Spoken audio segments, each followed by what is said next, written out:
Hi, I'm Glenn Poirier and I'm the Senior Research Assistant at the Canadian Museum of Nature. The museum hosts the National Meteorite Collection and I do a lot of electron microscopy, that's my specialty, and the two of them go really well together. This meteorite here is a piece of the Allende Meteorite that fell in Mexico in 1969. And you can see the general features of the meteorite, okay? I don't know if you can see the black crust we've got on the meteorite. The inside stays cold, space temperature, but the outside will actually burn coming through, and that's what makes all the bright light when you see a meteorite or a shooting star. This, I'm going to tell you, is the oldest thing we have in the museum by far. The meteorite itself, typically meteorites are about 4.57 billion years old. And in this particular Allende meteorite, we actually may have material that's older than the solar system itself.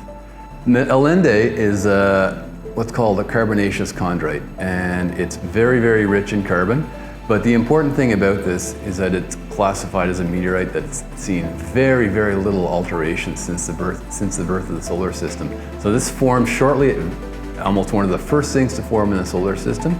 It formed and it's been in cold storage for 4.5 billion years and nothing has happened to it. Because it's got so much carbon, it also has amino acids, and you know amino acids are the building blocks of protein. So amino acids just form everywhere. So we have these building blocks of proteins forming in one of the oldest materials in the system. So we know that amino acids are everywhere. So why do we need to study meteorites? Well, meteorites record the birth of the solar system. That's true. They formed after the sun formed.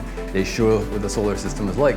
But meteorites also form the Earth. All the planets that are solid are also formed in meteorites. So to know what our planet is made of, we can't go to the core of the planet. We have no idea. And this is one of the big ways that we get information about the composition of the Earth and the composition of the other planets, by looking at the composition of the meteorites that formed them. So that's why meteorites are so important.